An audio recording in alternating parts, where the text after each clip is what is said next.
Assalamualaikum sobat. Jadi hari ini kita bakal bahas sesuatu yang belakangan ini lumayan rame nih di dunia maya. Ada yang bilang nih ya, menghafal Al-Quran itu nggak penting, nggak ada dalilnya lah. Bahkan katanya cuma untuk melestarikan tradisi doang. Dan bla bla bla ila akhirihi. Ya itu saya dapatkan dari menonton video podcast Bang Ade Armando bersama narasumbernya Mbak Kumaila Hakimah.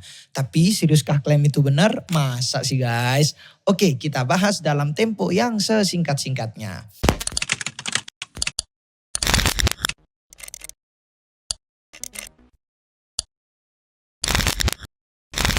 Sebelum masuk ke inti pembahasan, saya beri disclaimer dulu ya teman-teman. Kita bahas ini bukan buat nyerang pribadi pembicara, apalagi untuk ngajarin membenci dan mencela. No, bukan. Tidak sama sekali. Video ini dibuat setidaknya buat ngasih perspektif yang lebih luas nih. Berdasarkan logika fikih, sul fikih, sejarah, ilmu tajwid, ilmu kiroat, wa akhwatuha. Jadi santai aja ya teman-teman, siapkan kopi atau teh dan dengerin baik-baik.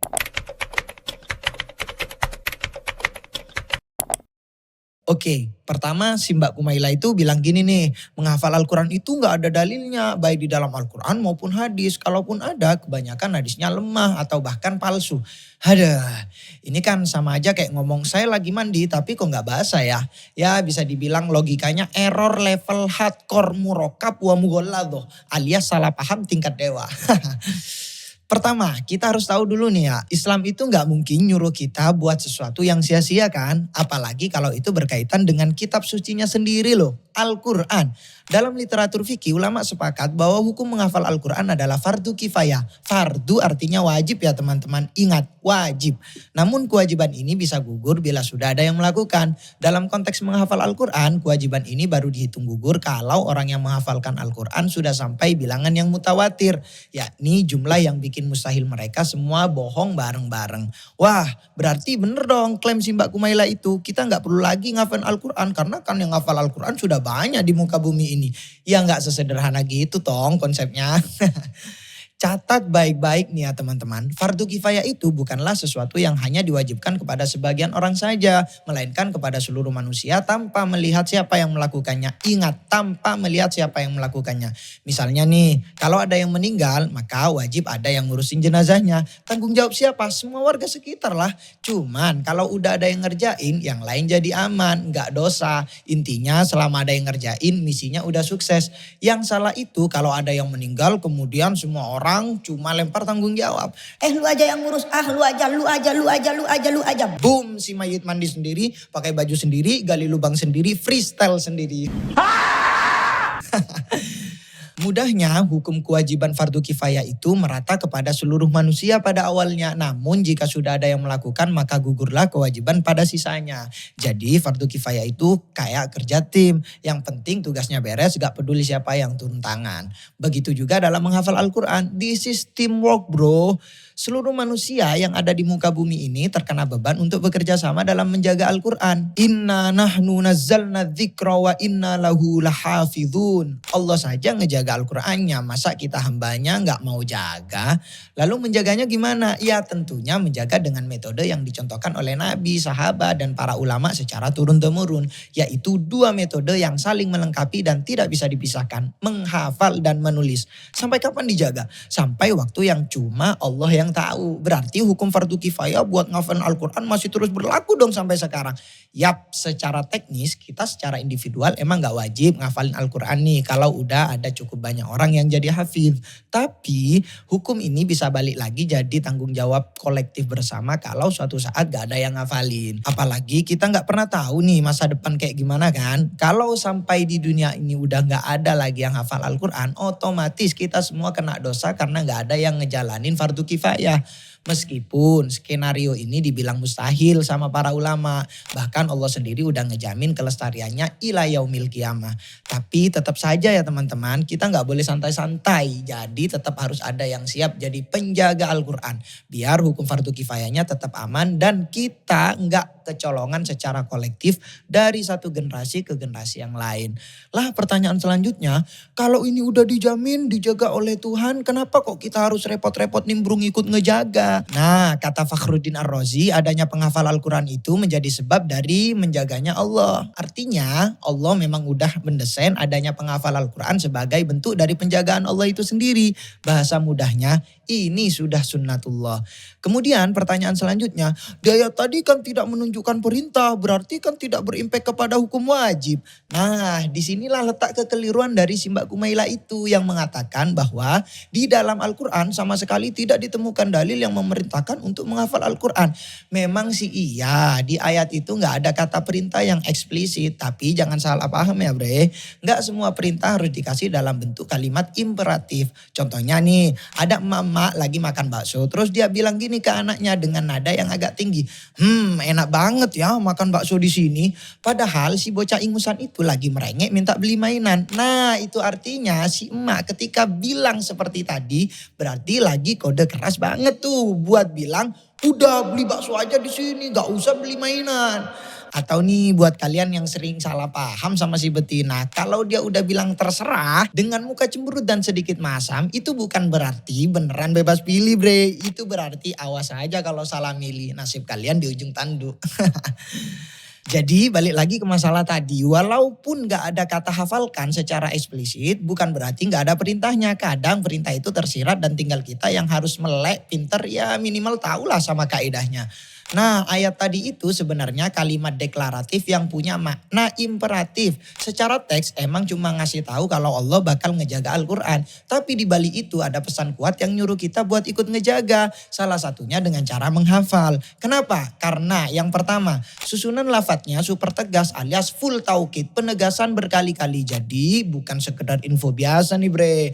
Yang kedua, fakta historisnya jelas banget. Nabi Muhammad dan para sahabat gak cuma nulis Al-Quran tapi juga ngehafalin buat jaga keasliannya. Yang ketiga, ada dalil ancaman buat yang melupakan Al-Quran. Jadi kalau di dunia ini semuanya gak peduli dengan Al-Quran, gak ada yang ngafalin atau udah hafal tapi sengaja melupakan. Dilepas begitu aja. Ya siap-siap kita kena warning keras nih, tentunya dengan syarat-syarat yang sudah disebutkan ulama fikih ya. Santai aja ya teman-teman. Kesalahan fatal Mbak Kumaila selanjutnya adalah ngeling hukum wajib Al-Quran ke hadis-hadis yang sifatnya cuman buat motivasi doang.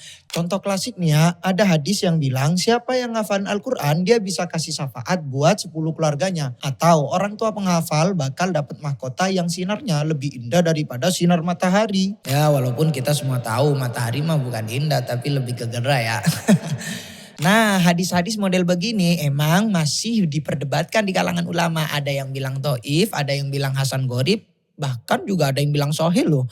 Tapi inti permasalahannya bukan status hadisnya. Poinnya adalah ulama dari dulu udah paham banget bahwa hadis-hadis kayak gini itu emang dibuat hanya untuk motivasi. Ingat hanya untuk motivasi bukan buat jadi dalil hukum wajib atau enggaknya. Dalam ilmu hadis ini namanya afdholiyatul a'mal ya basically kayak quotes inspiratif zaman Nabi lah. Analoginya gini, misal tiba-tiba ada hadis yang berbunyi, barang siapa yang menghormati orang tua maka dia bakal dapat mobil Pajero. Ya jelas lah ini hadis palsu lah, masa iya ada Pajero di zaman Nabi, ada-ada aja. Tapi apakah menghormati orang tua jadi nggak wajib cuma gara-gara hadis ini palsu? Jelas enggak dong. Hukum menghormati orang tua itu ada dalilnya sendiri baik di Al-Quran maupun hadis yang lebih proper. Nah simpelnya si Mbak Kumaila ini salah umpannya gengs. Ibaratnya mau mancing ikan tuna tapi umpannya malah buat lele. Ya jelas yang dapat malah ampas sepatu orang. Ubur-ubur ikan lele nggak gitu le. Jadi kalau mau ngomongin hukum wajib atau enggaknya hafalan Al-Quran jangan pakai hadis yang konteksnya motivasi doang. Itu sama aja kayak bilang orang yang ngasih makan kucing bakal dapat rumah di surga. Terus kalian simpulin berarti kasih makan kucing itu wajib. Ya salah total bre. Jadi hadis motivasi itu buat boosting semangat aja, bukan buat nentuin hukum halal dan haram. Jadi kalau ada yang mau bahas hukum hafalan Al-Quran, make sure dalilnya tuh yang benar, bukan pakai hadis yang sifatnya motivasi doang. Atau ntar kalian malah dapetnya bukan dalil, tapi sepatu orang lagi. Kemudian pertanyaan selanjutnya, berarti dalam hadis emang gak ada perintah ngafal Al-Quran dong? Ya gak gitu juga tong kesimpulannya. Hadis itu gak cuma sebatas ucapan Nabi doang, tapi juga perbuatan dan persetujuan beliau itu juga disebut hadis. Nah kalau kita lihat track record Rasulullah sendiri, beliau tuh ngafal Al-Quran, para sahabat juga pada ngafalin. Mereka sering koreksi satu sama lain dan setiap Ramadan Rasulullah review hafalannya bareng Jibril loh. Bahkan Nabi itu sampai ngulang-ngulang wahyu biar nggak salah pas nyampein ke sahabat. Sampai-sampai Allah sendiri yang harus nenangin beliau biar nggak terburu-buru. Begitu juga para sahabat yang nerima dari Nabi. Mereka disuruh menulisnya yang kemudian mengajarkannya kepada yang lain dari satu generasi ke generasi selanjutnya. Alasannya hanya satu, mereka tahu bahwa sangat penting ngejaga wahyu. Jadi jangan kejebak mindset, kalau nggak ada dalil eksplisit berarti nggak ada perintahnya. Ingat, Islam itu bukan cuma teks doang, tapi juga praktik nyata yang diwariskan dari Nabi ke sahabat, dari sahabat ke tabiin, dari tabiin ke tabiin sampai ke kita semua. Jadi kalau ada yang nanya, menghafal Al-Quran emang disuruh? Jawabannya ya, dan kita punya dalil lebih dari cukup buat itu. Gitu gengs. Lagian masa iya dari zaman Rasul sampai sekarang para ulama sibuk hafalan cuman buat keren-kerenan doang, gaya-gayaan doang. Emang lu kira mereka kayak Lot Anthony yang masuk klub bola hanya untuk numpang foto buat promo iklan Marjan?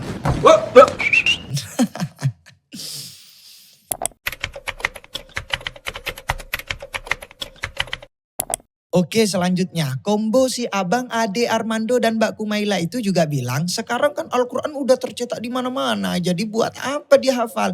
Wah sekarang saya tanya aja deh, kalau kalian punya Google Maps, apakah kalian tetap perlu hafal jalan pulang ke rumah kalian sendiri? Jawabannya pasti iya kan ya. Menghafal Al-Quran itu bukan hanya untuk tes-tes surat, sambung ayat, atau semacamnya, melainkan ada tugas yang lebih mulia daripada itu, yakni menjaga orisinalitas wahyu Tuhan.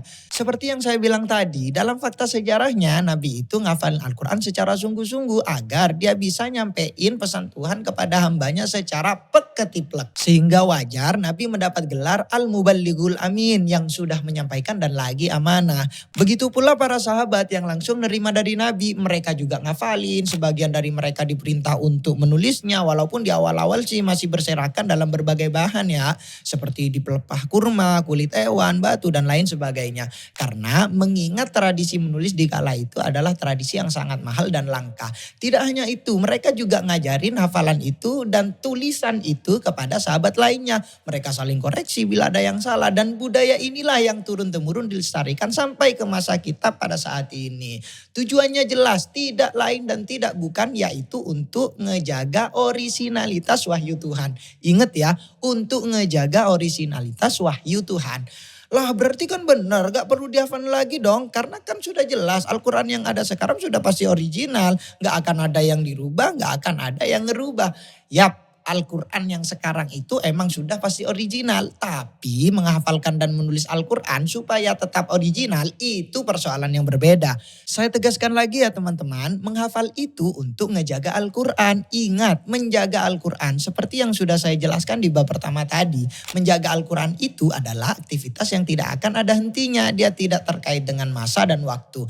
Karena Al-Quran sendiri diturunkan dan diperuntukkan kepada seluruh umat manusia dalam rentang waktu dan tempat yang tidak terbatas. Solihun likulli zaman wal makan. Aneh gak sih Al-Quran untuk selamanya tapi gak ada perintah sama sekali untuk ngejaganya atau perintahnya terbatas pada zaman dan tempat tertentu. Nah caranya jaga gimana? Caranya menjaga adalah dengan menghafal dan menulis. Itulah praktik yang dicontohkan oleh Nabi, sahabat dan para ulama di generasi-generasi sebelumnya. Dua cara ini saling melengkapi dan tidak bisa didikotomi karena gak ada yang bisa ngejamin kalau hafalan saja, hafalan bisa ada yang lupa. Demikian juga kalau tulisan saja, sebuah tulisan bisa rusak bahkan hilang.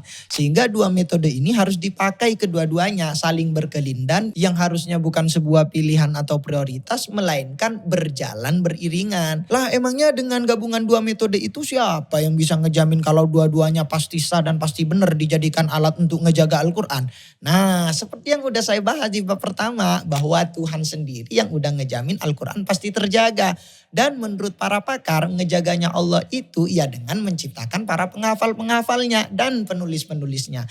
This is simple guys. Kalau mau tahu alasan sainsnya, nih saya rekomendasikan nih kalian nonton channel Bang TS yang kebetulan juga bahas tema ini. Bang TS, terserah sains. Atau yang sekarang udah ganti nama kayaknya jadi Bang MN, males ngedit. Orangnya lulusan ITB, doktor, pokoknya pakar banget deh dalam persoalan ini. Oleh karena itu sobat, dengan berkejibunnya Al-Quran yang udah dicetak baik secara manual ataupun digital, itu sama sekali tidak mempengaruhi perintah ngejaga Al-Quran dengan cara menghafal dan menulis, alias tidak terbatas. Apalagi kalau sampai dibilang menghafalkan Al-Quran itu hanya bentuk dari pelestarian budaya. Ya iya sih benar, tapi kurang lengkap kalimatnya. Yang benar itu ngafalin Al-Quran adalah budaya menjaga dan memastikan keaslian Al-Quran. So, ngafalin Al-Quran itu bukan cuman budaya ya, tapi legacy yang harus tetap jalan. Dia tidak boleh hilang secara esensinya, tapi boleh berubah secara formatnya. Kata kaidah usul, al-Islam baina thabat wal muruna. Islam itu harus saklek dalam soal tujuan dan boleh berubah soal caranya. Lagian kalau tiba-tiba listrik mati dan internet down, masa mau cari charger dulu buat baca Al-Quran? Atau harus curi sinyal wifi tetangga dulu baru bisa baca Al-Quran? Kan gak gitu konsepnya bre.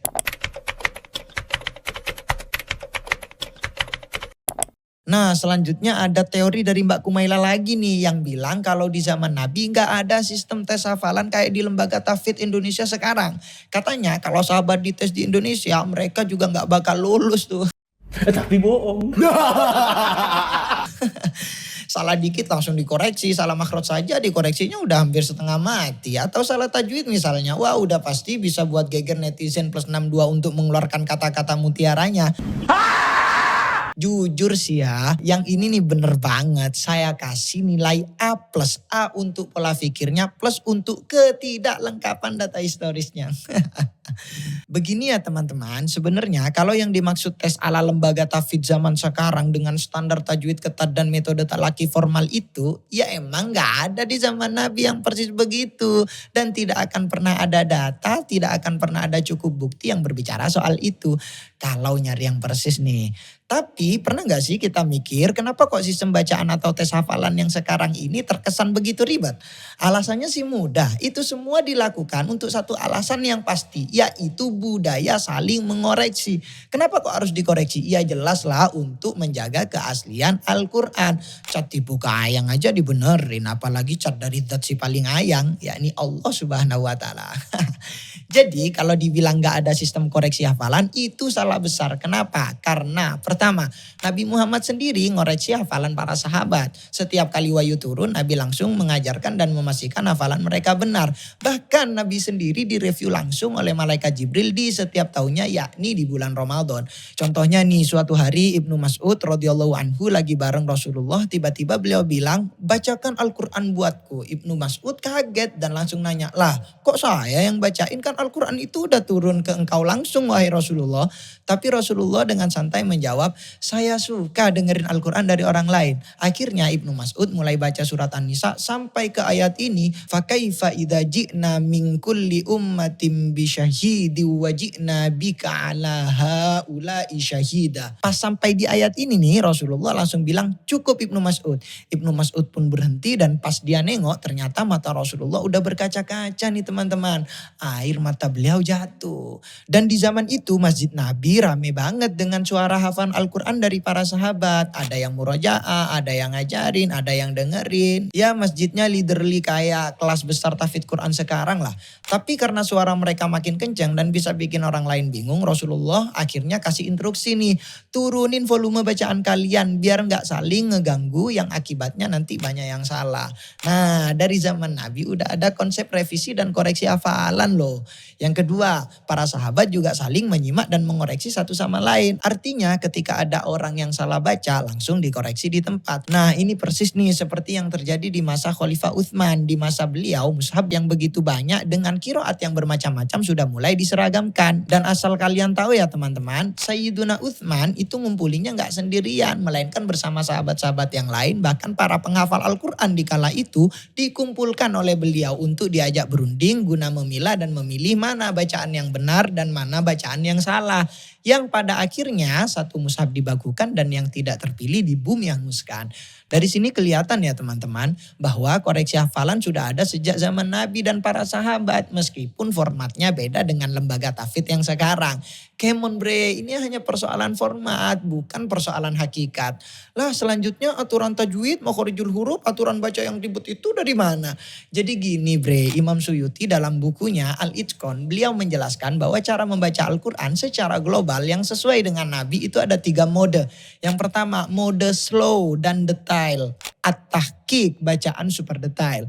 Ini bacaan yang paling pelan, paling rapi, paling jelas. Di sini setiap hurufnya dikasih hak sepenuhnya. Mad dipanjangin dengan sempurna, huruf-huruf diucapin dengan jelas banget. Setiap harkat ditekan supaya nggak ketukar, setiap makhraj diperhatikan.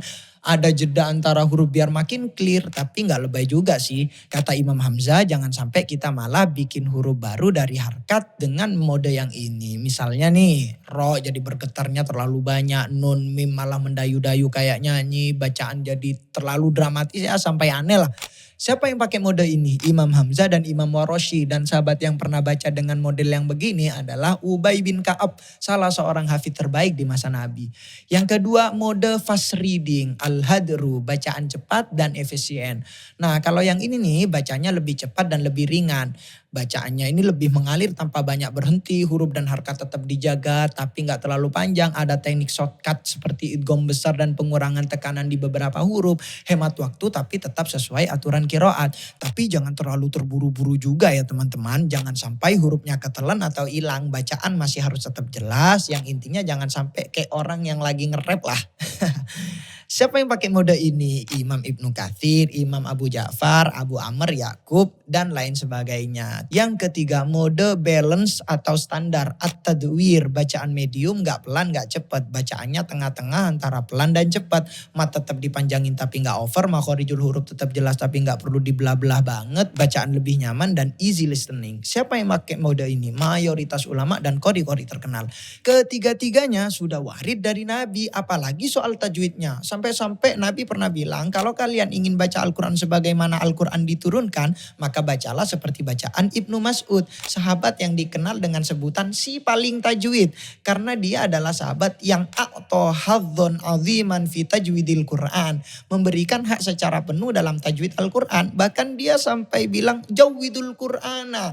Tajwidkanlah Al-Quran yang artinya berikanlah huruf-huruf Al-Quran sesuai haknya, makhrajnya tanpa dikurangi dan dilebihkan. Begitu juga dengan memperindah bacaan. Ulama menyunahkan bacaan Al-Quran dengan suara yang bagus atau indah. Karena memang ada hadis yang memerintahnya. Zayyinul Qur'ana bi aswatikum atau hassinul Qur'ana bi aswatikum. Indahkanlah bacaan Quran kalian dengan suara-suara kalian. Ya masa iya bre, lagu Garam dan Madu aja banyak diimprov dan bagus-bagus banget tuh. Sementara membaca Al-Quran dibilang, gak usah bagus-bagus, gak penting bacaan yang indah. Kalau manusia aja ada aturan cara mainnya. Masa iya kalam Tuhan gak penting estetika? So kendati pun kaidah bacaan atau bahkan kaidah tulisan datangnya belakangan setelah Nabi dan itu harusnya wajar. Tapi bukan lantas kaidah itu mereka buat secara ngadi-ngadi alias bukan dari Nabi. Justru itu semua dari Nabi. Gunanya apa? Ya gunanya tidak lain dan tidak bukan hanya untuk menjaga keaslian Al-Quran. Ingat ya guys, menjaga keaslian Al-Quran. Ya masa iya bre, di audisi idol aja Mas Anang bisa ngulik teknik vokal peserta loh. Bisa langsung tahu mana yang nada fales, mana suara yang goyang, mana yang kurang feel-nya. Dia bahkan ngasih kritik tajam buat peserta biar teknik vokalnya makin bagus. Sekarang pertanyaannya, masa baca Al-Quran yang firman Allah malah asal-asalan? Nah, ijab kabul aja kita seriusin, masa firman Tuhan kita sepelein?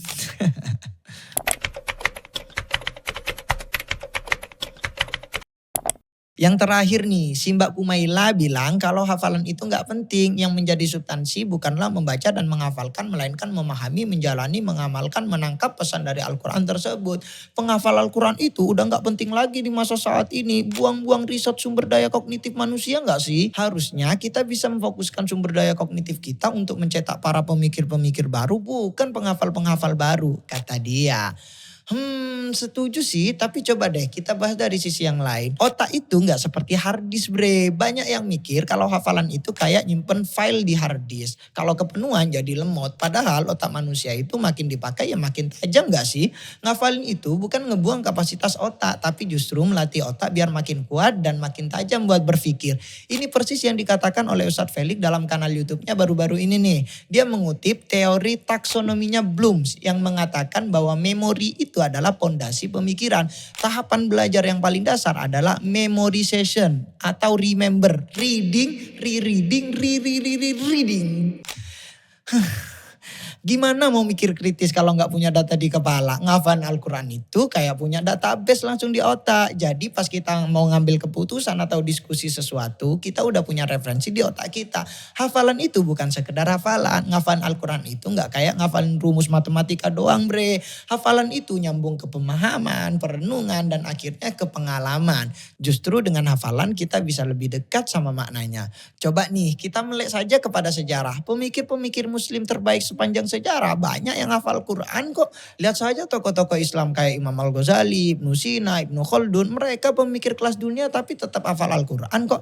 Mereka nggak lihat hafalan sebagai penghambat tapi justru sebagai bahan bakar buat berpikir lebih dalam. Ya simpelnya kayak video ini deh. Saya tidak akan mampu membuat video ini kalau tidak berdasarkan data-data referensi yang saya hafal. Yang kemudian saya pahami, saya analisis dan saya presentasikan dalam satu frame video YouTube. Seperti yang saya lakukan saat ini. Lah faktanya kan kebanyakan penghafal Quran di dunia mereka stuck dan nyaman di tahap hafalan kok. Malah mereka pede dengan hafalannya tanpa harus belajar lagi untuk memahami apa yang mereka hafal. Gak ada tuh yang kayak Imam Al-Ghazali, Ibnu Sina dan Ibnu Khaldun. Kalaupun ada itu pun sedikit. Oke.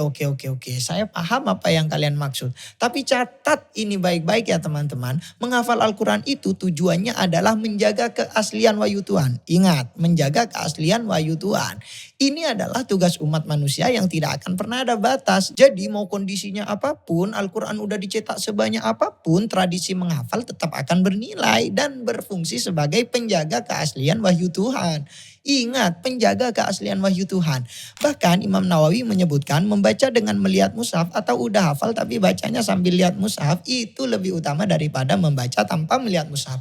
Karena mengapa? Karena melihat Al-Quran itu dihitung sebagai ibadah yang tersendiri alias dapat pahalanya double bre. Dan tidak ada satupun ulama yang mengingkarinya. Ini saking berharganya teks-teks Tuhan yang seharusnya dan sepatutnya dijaga ila yaumil kiamah.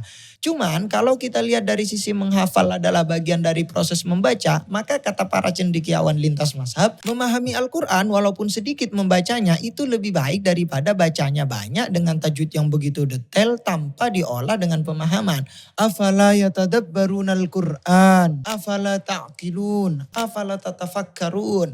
Mazhab Hanafiyah menegaskan harusnya orang yang hafal Al-Quran itu ngatamin Al-Qurannya 1 kali selama 40 hari. Karena tujuan dari membaca Al-Quran adalah memahami maknanya, mengambil pelajaran di dalamnya, bukan hanya sekedar membacanya doang. Wadzalika yahsulu bitta'anni la bittawani fil ma'ani. Tujuan itu baru bisa tercapai dengan cara yang slow, santai, kalem, bukan cepat-cepat.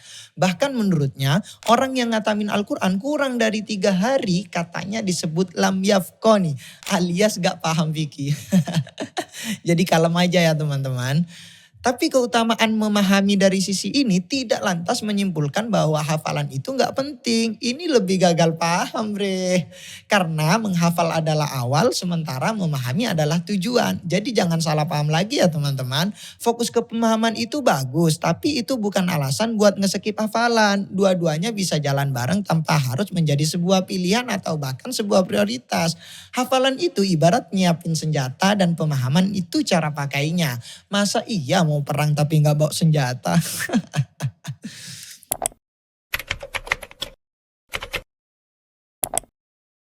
Jadi guys, intinya menghafal Al-Quran itu bukan sekedar tradisi kosong, tapi bagian dari ibadah yang sudah ada sejak zaman Rasulullah SAW. Hafalan itu bukan buat gaya-gayaan atau dipamerin, tapi buat ngejaga kemurnian wahyu Tuhan. Dan kalau kita bisa menghafal Al-Quran sambil memahami maknanya, itu lebih keren lagi, tanpa harus didikotomi pastinya. Gimana menurut kalian? Setuju atau ada pendapat lain? drop komentar di bawah ya teman-teman. Jangan lupa like, share, dan subscribe supaya kita bisa terus ngebahas hal-hal seru lainnya. Sampai jumpa di video berikutnya. Assalamualaikum.